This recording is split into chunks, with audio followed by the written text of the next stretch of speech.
So hello everyone, स्वागत है आपके अपने यूट्यूब चैनल वाइसर पर। तो आज हम क्या देखने के लिए जा रहे हैं, क्लास 10वीं का क्वेश्चन बैंक है। और इससे पहले जो है ना, हमने 2022 का क्वेश्चन बैंक का क्वेश्चन कंप्लीट किया। प्लेलिस्ट में जाओ तो चाह करके चेक कर सकते हो। साथ ही साथ वहाँ किस तरीके के क्वेश्चन 2022 के एग्ज़ाम में पूछे गए थे, ये भी वहाँ से आप उसका सोल्यूशन पा सकते हो, और जो आपके आने वाले एग्ज़ाम के लिए क्या होगा, फ़ायदेमंद होगा। तो अभी हमको क्या करना है, हमारे पास अभी जो दिख रहा है ये 10 क्वेश्चन है, और ये क्वेश्चन बैंक है हमारा 2021 का। 2021 के क्वेश्चन बैंक से 10 क्वेश्चन है। इसमें इस वीडियो में हम टोटल 20 या 25 क्वेश्चन करने वाले हैं। तो देखेंगे हम एक एक करके सारे क्वेश्चंस को। पहला क्वेश्चन देखो यहाँ पर क्या कह रहा है। पहला क्वेश्चन यहाँ पर कह रहा है 7, 3, 5, 8, 6, 10, 9, 12 का माध्यिका क्या होगा। तो हमने पढ़ा है माध्य, माध्यिका और बहुलक के बारे में, वहीं से क्वेश्चन है हमारा। पहला क्वेश्चन कह रहा है, देखो क्या है, 7 है, 3 है, 5 है, 8 है, 6, 10, 9, 12। अब इसका बोल रहा है माध्यिका निकालने के लिए। तो यहाँ पर ऐसा नहीं है कि सिर्फ क्वेश्चन करके यहाँ से चले जाने वाले हैं। अगर इस तरीके का दूसरा क्वेश्चन, इसी तरह का दूसरा क्वेश्चन अगर आ जाए ना, तो आप सॉल्यूशन कर पाओ। कम से कम इतना तो यहाँ पर हमको जान लेना है, ठीक है। तो माध्यिका निकालने का, अगर वो अवर्गीकृत आंकड़ा हम बोले, मतलब अगर इस तरीके से दे दे और बोले माध्यिका निकालने के लिए, तो क्या तरीका हमारे पास होता है माध्यिका निकालने का, वो देखो। दो तरीके होते हैं। एक तो अगर नंबर ऑफ टर्म गिनेंगे, पद की संख्या, यानी कुल कितना डेटा है, पद कितना है, 1, 2, 3, 4, 5, 6, 7, 8, 9। 1, 2, 3, 4, 5, 6, 7, 8 पद है। मतलब यहाँ पर पद की संख्या जो है ना, कुल पद की संख्या जो है वो अगर करेंगे तो 8 है, और 8 है सम संख्या। क्या है? सम संख्या। किसी में 9 भी हो सकता है, किसी में 10 भी हो सकता है। या तो पद की संख्या सम संख्या में होगा, या तो पद की संख्या विषम संख्या में होगा। अब अगर सम संख्या में है तो इसमें हमारे पास क्या तरीका लगाएंगे, ये देख लो, है ना। हम क्या बात कर रहे थे, या तो पद की संख्या सम होगा या पद की संख्या विषम होगा। यानी अगर इसको गिनेंगे ना टोटल नंबर्स को, या तो सम संख्या होगा, टोटल 8 संख्या है, या टोटल 9, टोटल 10 होगा, टोटल 11 होगा। इस तरीके से हो सकता है। तो सबसे पहला काम जो यहाँ पर करना होता है ना, जो ये आंकड़ा दिया है इसको आरोही क्रम में लिखो। मतलब छोटे से बड़े की ओर में हमको क्या करना है, लिख लेना है। कैसे? देखो, सबसे छोटा इसमें है क्या, हमारे पास 3 है, उसके बाद 5 है, 6 है, 7 है, क्या 7 है, 8 है, 9 है, 10 है, 11 नहीं है, 12 है। तो इसको हमने क्या किया, इसको आरोही क्रम में हमने सजा लिया। अब यहाँ पर यदि सम संख्या हो जाता ना, मान लो अगर सम संख्या में होता तो n+1/2वां पद, n/1+2वां पद जो है इसका क्या हो जाता, माध्यिका हो जाता। n+1/2वां पद जो है वो क्या हो जाता, इसका माध्यिका हो जाता। कहने का मतलब है यहाँ से 9 + 1/2, ये हो जाता 10/2, यानी कि 5वां पद यहाँ से गिनते 1, 2, 3, 4, 5। ये 8 हमारा माध्यिका क्या होता, हो जाता। कब हो जाता, जब सम संख्या होता, ये पद की संख्या सम संख्या में होता तब। लेकिन क्या यहाँ पर सम संख्या है, सम संख्या नहीं है। तो विषम वाले के लिए क्या प्रावधान है, विषम वाले का सॉल्यूशन कैसे होगा। तो उसके लिए हमारे पास क्या है, दूसरा है माध्यिका बराबर, ये लिखते हैं हम n+1 बट्टे, ये लिखते हैं n/2वां पद प्लस n/2 प्लस nवां पद बट्टे में 2 कर लेते हैं। ठीक है, बट्टे में क्या कर लेते हैं, 2 कर लेते हैं। अब यहाँ से नंबर ऑफ टर्म, पद की संख्या कितना है, पद की संख्या हमारे पास है 8। तो यहाँ देखेंगे 8/2 2वां पद प्लस 8/2 और प्लस 1 वां पद बट्टे में 2। यहाँ देखेंगे ये होगा चौथा पद प्लस ये हो जाएगा 5वां पद, है ना, 5वां पद बट्टे में 2। अब यहाँ से देखेंगे चौथा पद 1, 2, 3, 4, चौथा पद 7 है, 7 हो जाएगा प्लस 1 2 3 4 5, पाँचवा पद 8 है, 8 हो जाएगा, बट्टे में 2 करना है अपने को, ये हो जाएगा 8 7 15, ये हो जाएगा 15/2, यानी कि अगर इसको हम डिवाइड करते हैं तो ये निकल के आएगा 7.5 अपना आंसर। तो इस तरीके से हम सम वाला पूछेगा तो भी बना सकते हैं, विषम वाला पूछा तो भी बना सकते हैं। तो इस तरीके से हम माध्यिका निकाल सकते हैं अवर्गीकृत आंकड़े का।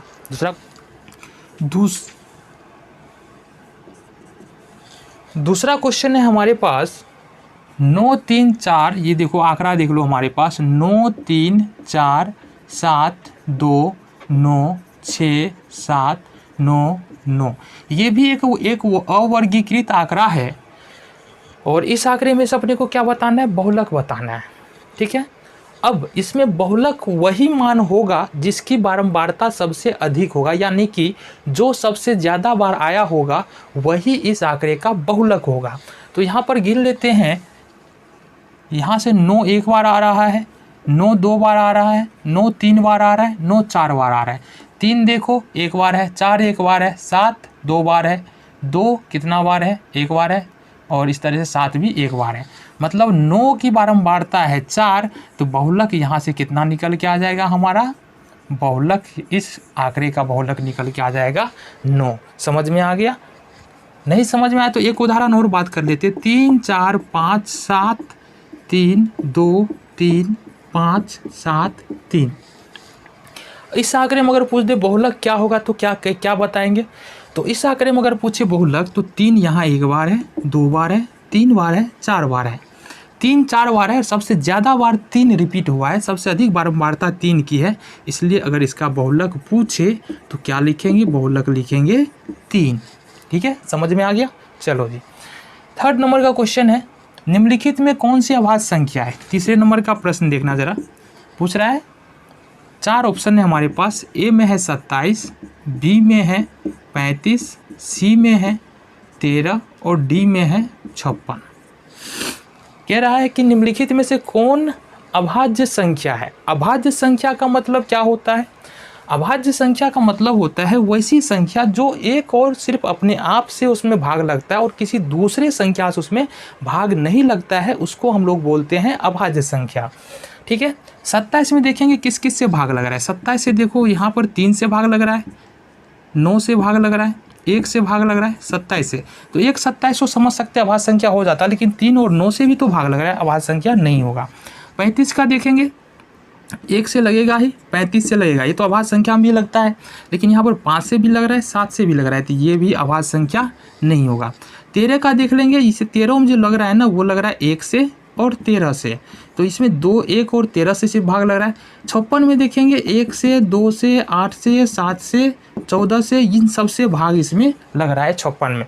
तो कहने का मतलब है 13 ही एकमात्र ऐसी संख्या है जिसमें केवल 1 और 13 से भाग लग रही है। और अभाज्य संख्या का डिफिनीशन में हमने क्या बताया कि वैसी संख्या जिसमें एक और अपने आप से ही भाग लगे, किसी और संख्या से भाग नहीं लगे, उसको हम बोलेंगे अभाज्य संख्या। तो इसका मतलब है हमारा सी नंबर ऑप्शन यानी कि 13 इसका आंसर हो जाएगा। 4था नंबर क्वेश्चन देखना है हमको, इसको क्या, 4था नंबर क्वेश्चन है ये वाला कि यदि किसी बारंबारता सारणी का माध्य 8.9 है, माध्य दिया है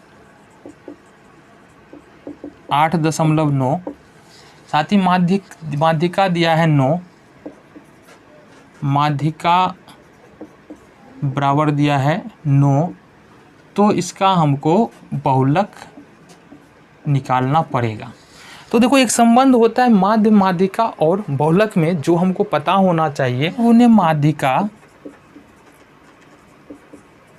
माइनस 2 गुने बहुलक, ये हमारा संबंध होता है माध्य माध्यिका और बहुलक के बीच में। और ये हमारा सीधे डायरेक्टली कई बार ऑब्जेक्टिव में भी ये क्वेश्चन तो पूछा जा चुका है, इसलिए इस फॉर्मूला को तो याद ही रखना है। ठीक है, तो यहाँ से अगर बहुलक निकालते हैं तो 3 गुने माध्यिका होता है, माध्यिका है 9, माइनस 2 गुने बहुलक होता है, ये होगा 8.9, ये होगा 27, माइनस 9 दूनी 18, 8 9 16 17, 17.8 घटा लेते हैं। 27 में से अगर 17.8 अगर माइनस करें तो कितना हो जाएगा, 2 कितना हो जाएगा जी, इतना तो नहीं होगा, 0 8 10 क्या हो जाएगा, अच्छा ये 2 हो जाएगा। तो ये हमारे पास कितना हो जाएगा, 10.2। ये हमारे पास निकल के आ रहा है बहुलक बराबर 10.2। ये हमारा आंसर हो जाएगा। ठीक है, 5वें नंबर का क्वेश्चन देखो, 19 और 25 का समांतर माध्य क्या होगा। 19 और 25 का समांतर माध्य पूछ रहा है। ये समांतर माध्य जिसको हम x से भी सूचित करते हैं, ये हो जाता है हमारा पदों का योग बटे पदों की संख्या। यहाँ पर 19 और 25 को जोड़ना है और क्या करना है, 2 पद है तो 2 से हमको क्या करना है, भाग दे देना है। तो ये हो जाएगा हमारा 9 5 14 का 4 हासिल 1 2 1 3 1 4 बट्टे 2 काटेंगे हो जाएगा 22। तो ये अपना आंसर निकल गया 22, यानी 19 और 25 का समांतर माध्य कितना हो जाएगा, 22 हो जाएगा। नेक्स्ट क्वेश्चन देखेंगे, 5 नंबर हो गया। 6 नंबर का क्वेश्चन, किसी घटना ई के लिए पी प्लस पी नोट नहीं क्या होता है, यानी कि मतलब 6 नंबर में देखना है, मतलब होने की घटना प्लस नहीं होने की घटना, है ना, होने की घटना और नहीं होने की घटना, और इस दोनों का योग कितना होता है, 1 के बराबर होता है। पीई प्लस पीई नोट यानी पीई नहीं का जो योग होता है वो कितना होगा, 1 के बराबर होगा। तो 7वें नंबर का क्वेश्चन है हमारे पास, 2 सिक्कों के उछाल में 2 शीर्ष आने की प्रायिकता क्या होगी। 2 सिक्कों के उछाल में 2 शीर्ष आने की प्रायिकता क्या होगी। तो हमको पता है किसी घटना ई के लिए प्रोबेबिलिटी होता है ना, कुल संभव परिणाम, मतलब आने वाला परिणाम, आने वाला परिणाम बट्टे कुल संभव परिणाम, कुल संभव परिणाम, है ना। इसको कैसे समझ सकते हैं, यदि हमारे पास 2 सिक्का है और उछाले तो क्या क्या आने की संभावना है।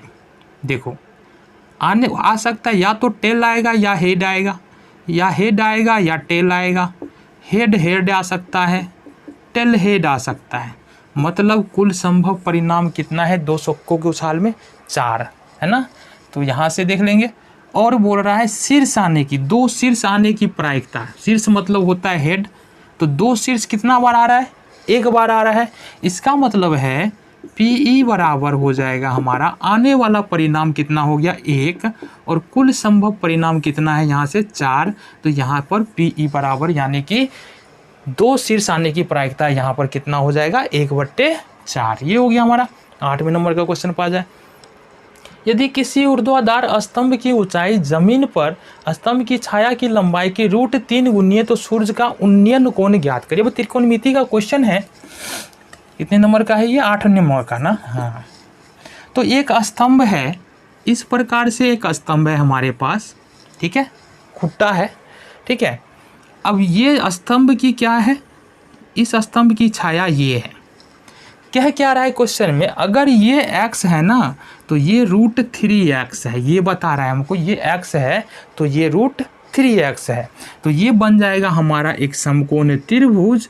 अब अगर यहाँ से मान लो ABC हो गया, मान लो ABC, अब यहाँ से अगर हम लगा दे tan थीटा बराबर, तो ये हो जाएगा P/B, यानी कि हम लिख दे tan C बराबर लिखे तो ये हो जाएगा P/, सामने वाला जो थीटा के सामने वाला कोण रूट क्या हो गया, A/B यानी P हो जाएगा, P/B हो जाएगा, ठीक है।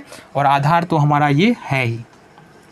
तो कहने का मतलब हो जाएगा tan C बराबर हो जाएगा हमारा √3x और बट्टे में x से x कैंसिल हो जाएगा, tan C बराबर होगा √3, और √3 हम सभी को पता है किसका मान है, tan 30 डिग्री का मान है। ये tan 30 डिग्री का मान है। क्वेश्चन क्या था हमारा, क्वेश्चन था यदि किसी ऊर्ध्वाधर स्तंभ की ऊंचाई, ये ऊर्ध्वाधर स्तंभ है, ये इसकी छाया है, इसको यदि हमने x माना तो बोल रहा है ये √3x गुनी है ना, कितनी है, 3x गुनी है, तो ये √3x हो गया, ठीक है। तो यहाँ से हमको क्या मानना था, एंगल निकालना था। तो एंगल हमारा कितना निकल गया, 30 डिग्री अपना आंसर हो जाएगा। ठीक है, चलो जी, नंबर का क्वेश्चन है हमारे पास, यदि ए और बी अभाज्य संख्या है तो लघुत्तम ऑफ ए बी क्या होगा। देखो ए और बी दोनों अभाज्य संख्या है, क्या है ये, एक अभाज्य संख्या। अभाज्य संख्या मतलब या तो 3 5 हो सकता है, या 12 अभाज्य संख्या है ना, 13 17 हो सकता है ना, 29 31 हो सकता है, कुछ भी हो सकता है, यानी अभाज्य संख्या जो नहीं कट रहा है किसी भी संख्या से, एक और अपने आप के अलावा अभाज्य संख्या। तो ए बी यदि अभाज्य संख्या है, देख रहा है ए बी, तो इनका लघुत्तम क्या होगा। इसका लघुत्तम देखो निकलेगा ही नहीं, 3 गुने 5 गुना हो जाएगा, 15 हो जाएगा। यदि ए बी अभाज्य संख्या है तो ए बी का एलसीएम जो है वो हो जाएगा ए गुने बी, जैसा कि हमने यहाँ पर किया है। ठीक है, याद रखना है, ए बी यदि अभाज्य संख्या है, सी डी यदि अभाज्य संख्या है, एक्स वाई यदि अभाज्य संख्या है, तो उसका एलसीएम एक्स वाई होगा, सी डी होगा, ए बी होगा। ठीक है, 9 नंबर हो गया। 10 नंबर का क्वेश्चन देखो, निम्नलिखित में से कौन सी घटना किसी की प्रायिकता नहीं हो सकती है। 10 नंबर का क्वेश्चन है हमारे पास, और यहाँ पर याद क्या रखना होगा ये देखो, किसी भी घटना की प्रायिकता होगी या तो 0 या 0 और 1 के बीच में, यानी 0 से शुरू हो सकता है और 1 से छोटा होगा। किसी भी घटना की प्रायिकता या तो 0 हो सकता है, 1 भी हो सकता है, और इसके बीच में 0 और 1 के बीच में भी हो सकता है। किसी भी घटना की प्रायिकता या तो 0 हो जाएगा या 1 हो जाएगा, या 0 1 के बीच में होगा कुछ प्रायिकता। 0 से कभी भी छोटा नहीं होगा प्रायिकता, यानी कि माइनस में जो भी नंबर आएगा प्रायिकता नहीं होगा, ना ही 1 से बड़ा प्रायिकता हो सकता है। तो अभी ऑप्शन में क्या है हमारे पास, ऑप्शन में दिया है 1/2, बी है 0.3, सी है 33% और डी है 7/6।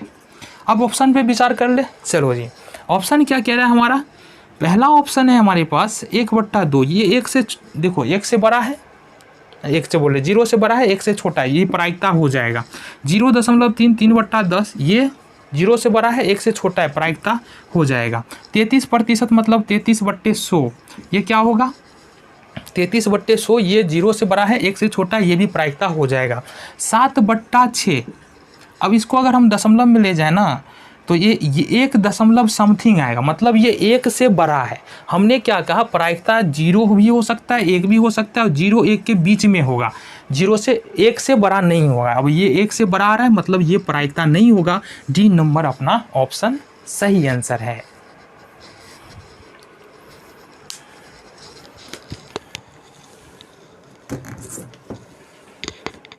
तो यहाँ पर 11वें नंबर का क्वेश्चन क्या कह रहा है, और जरा बात कर लेते हैं क्या है हमारा 11वें नंबर का क्वेश्चन।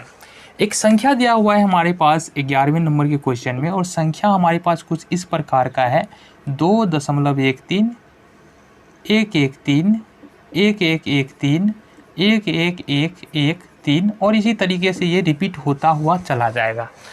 अब पूछ रहा है कि ये संख्या कौन सी है, परिमेय संख्या है, अपरिमेय संख्या है, पूर्णांक संख्या है, प्राकृत संख्या है ना, ये कौन सी संख्या, ये बताने के लिए बोल रहा है।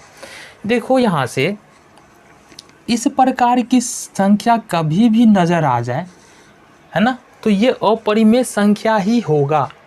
क्यों होगा, क्योंकि परिमेय संख्या के बारे में हम जानते हैं, परिमेय संख्या के बारे में जानते हैं, परिमेय संख्या का जो दशमलव प्रसार होता है वो या तो शांत होगा या तो अशांत होगा, ये 2 प्रकार का होगा।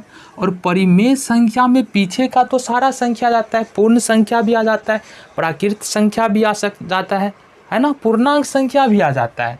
तो यहाँ पर परिमेय संख्या तो होगा नहीं, है परिमेय संख्या का शांत और अशांत होता है। शांत का मतलब क्या होता है कि ये कट जाता है, पूरी दशमलव खत्म हो जाता है, मतलब दशमलव के बाद अंक रिपीट नहीं होते।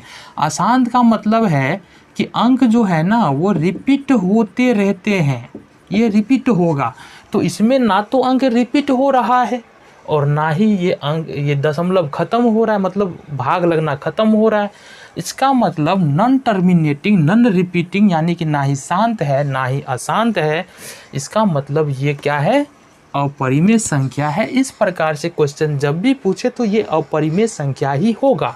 और भी ले सकते हैं उदाहरण, 2.25 225 2225 22225 इस तरीके से होता हुआ चला जाएगा। तो इसको हम क्या बोलेंगे, अपरिमेय संख्या। अपना ऑप्शन जो नंबर जिस ऑप्शन में भी अपरिमेय संख्या होगा वो हमारा सही आंसर होगा। तो इस तरह का क्वेश्चन अगर पूछे ना दोबारा तो गलती मत करना। आगे 12 नंबर में देखेंगे, सह अभाज्य संख्याओं का महत्तम समापवर्तक क्या होता है। सह अभाज्य मतलब किसको बोलेंगे, सह अभाज्य संख्या जब दो लगातार संख्या है ना जोड़े में होता है तो उसको सह अभाज्य संख्या बोलते हैं।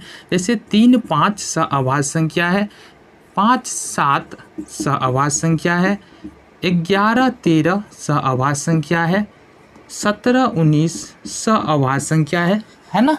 तो ये देखो अभाज्य संख्या भी है और दोनों के आसपास का संख्या है, जिसको सह अभाज्य संख्या बोलते हैं। इसका महत्तम समापवर्तक क्या होता है, तो सह अभाज्य संख्या का अगर महत्तम समापवर्तक निकालने के लिए जाओगे ना तो वो हमेशा एक ही निकल के आएगा और दूसरा कुछ नहीं आने वाला है। इसमें से कितना भी बड़ा संख्या ले लो उससे बहस नहीं है। अगर सह अभाज्य संख्या है तो महत्तम जो है वो कितना निकल के आएगा, एक ही निकल के आने वाला है, ये याद रखना है। ठीक है, 12 नंबर का हो गया। 13वें नंबर का क्वेश्चन देख रहे थे, यदि m एक धनात्मक पूर्णांक है तो धनात्मक विषम पूर्णांक का रूप किस प्रकार होगा। 4 ऑप्शन दिया है।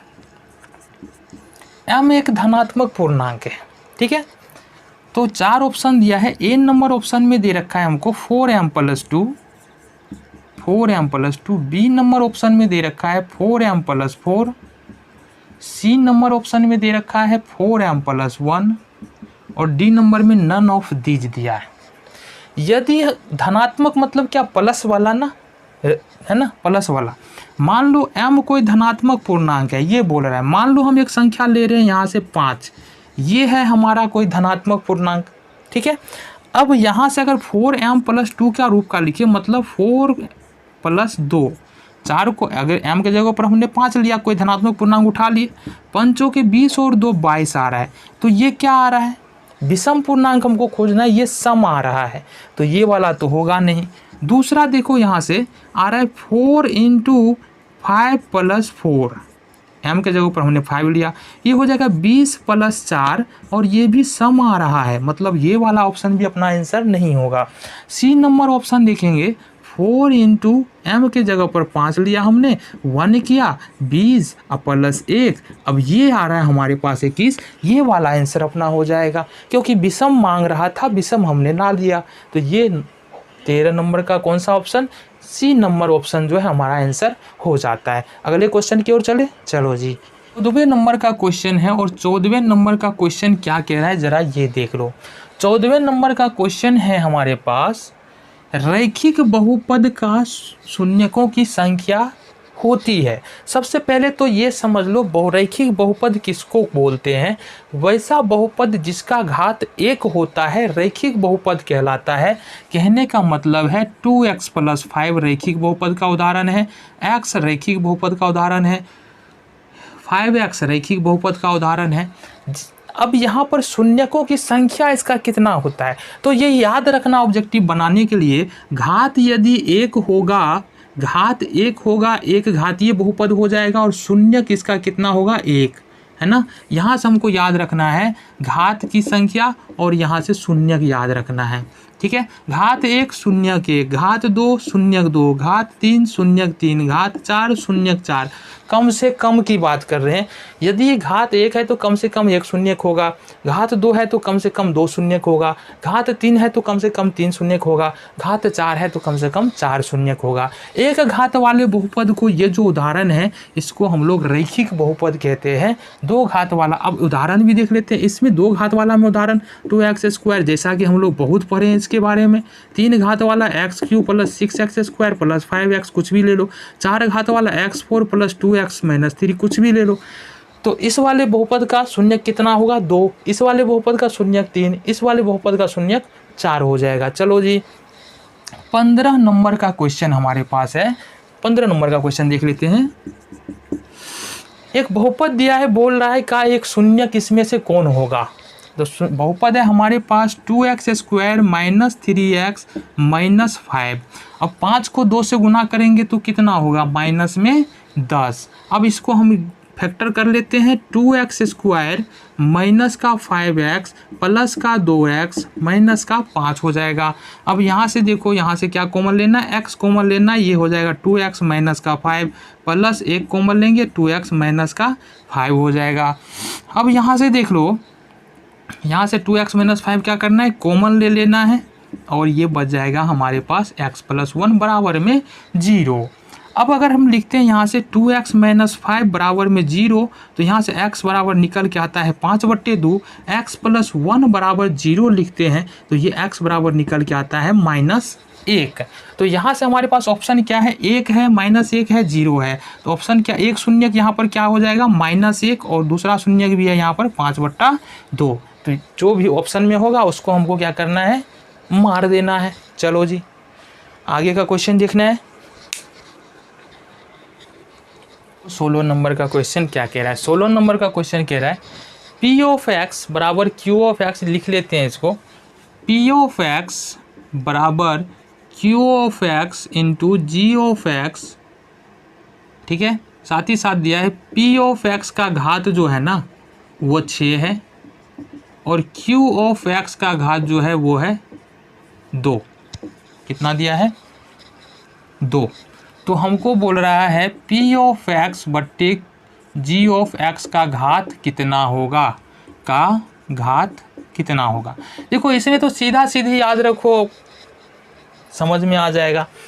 इस तरीके से देखो, मतलब क्या है कि P ऑफ x में जो है ना G ऑफ x से भाग दिया है, P ऑफ x में G ऑफ x से भाग दिया है, तो हमको बोल रहा है Q ऑफ x का घात बताने के लिए। तो ये सिंपल सी लॉजिक याद रखो, P ऑफ x का घात कितना है, 6, Q ऑफ x का घात कितना है, 2, 6 में से 2 घटा लो, हमारे पास 4 आंसर आ जाएगा। अगर है ना कैसे, 6 में से 2 4, उदाहरण से समझोगे तो P ऑफ x मान लेते हैं कुछ भी, मान लो ये है हमारे पास 4 घात वाला, 4 है, ये 6 घात वाला, x पर पावर 6, एक बहुपद हमने ले लिया। P ऑफ x का घात 6 है तो 6 ले लिया हमने। G ऑफ x का घात 2 दिया है तो G ऑफ x का घात हमने 2 ले लिया है। अब जो P ऑफ x बट्टे G ऑफ x यहाँ पर निकल के आएगा, भाग में है तो पावर घटेगा, x पर पावर 6 माइनस 2, x पर पावर ये हो जाएगा 4, यही अपना आंसर हो जाएगा। तो ये हमारा 4, अब जो भी जिस भी ऑप्शन में 4 आंसर होगा उसमें टिक कर देना है।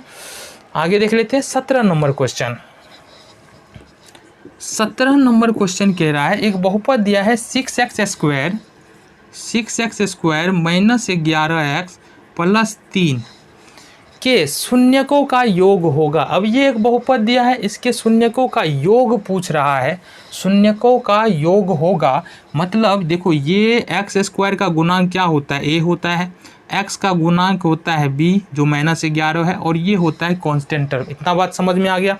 अब शून्यकों का गुणांक होता है अल्फा शून्यकों का क्या पूछ रहा है, योग, अल्फा प्लस बीटा, ये होता है माइनस में b/a के, और b का मान है यहाँ -11 तो माइनस रखेंगे और इसका -11 आ जाएगा यहाँ पर, और a का मान हो जाएगा 6, तो ये अपना आंसर हो जाएगा 11/6। ठीक है, चलो जी, चलो 18 नंबर क्वेश्चन देखते हैं।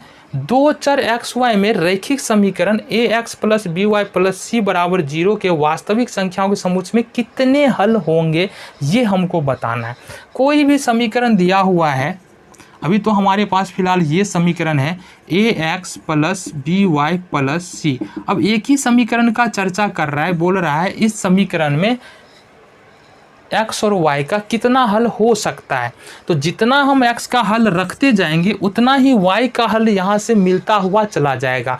मतलब ऐसा नहीं एक निकलेगा दो निकलेगा, अलग अलग x का मान रखेंगे, अलग अलग y का मान निकलता हुआ चला जाएगा। इसका मतलब है इसका हल जो है वो कितना होता है, अनंत होता है या अनेक हल होता है, कोई ये लिमिट नहीं है कितना हल होगा वास्तविक संख्या के समुच्चय में। 19 नंबर क्वेश्चन देखेंगे, रैखिक समीकरण। अब दो रैखिक समीकरण दिया हमारे पास 2x प्लस 3y बराबर में 5, ये पहला रैखिक समीकरण है। दूसरा है 9x plus 6y, 9x plus 6y बराबर में किधर गया, हाँ 15।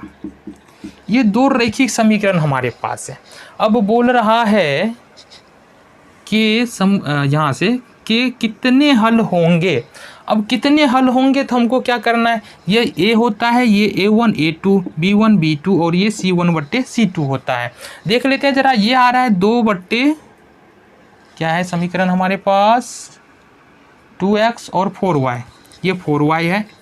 तो हमारे पास जो निकल के आ रहा है ना यहाँ से, ये A1/A2 निकल के आ रहा है 2/4 और B1/B2 निकल के आ रहा है 3/6 और C1/C2 निकल के आ रहा है 5/15। यहाँ से 2 दूनी 4, 3 दूनी 6, 5 दिया 15। ये देखेंगे तो ये निकल के क्या आ रहा है, A1 बराबर है A2 के, लेकिन ये बराबर नहीं है C1/C2 के, यानी कि A1/A2 बराबर है B1/B2 के, ये बराबर नहीं है C1/C2 के। यानी ये लिख सकते हैं B1/B2 बराबर नहीं है C1/C2 के। जब ये वाला कंडीशन आता है तो समीकरण का कोई हल नहीं होता है, तो इस समीकरण का कोई हल नहीं होगा। ठीक है, तो 19 नंबर का क्वेश्चन समझ में आ गया। चलो तो 20 नंबर का क्वेश्चन देखेंगे हम। 20 नंबर का क्वेश्चन क्या कह रहा है, 20 नंबर का क्वेश्चन कह रहा है यदि रैखिक समीकरण का युग्म संगत है तब इनके द्वारा निरूपित रेखाएं होंगी। तो देखो रैखिक युग्म संगत है, संगत कब होता है, संगत के लिए दो केस है हमारे पास।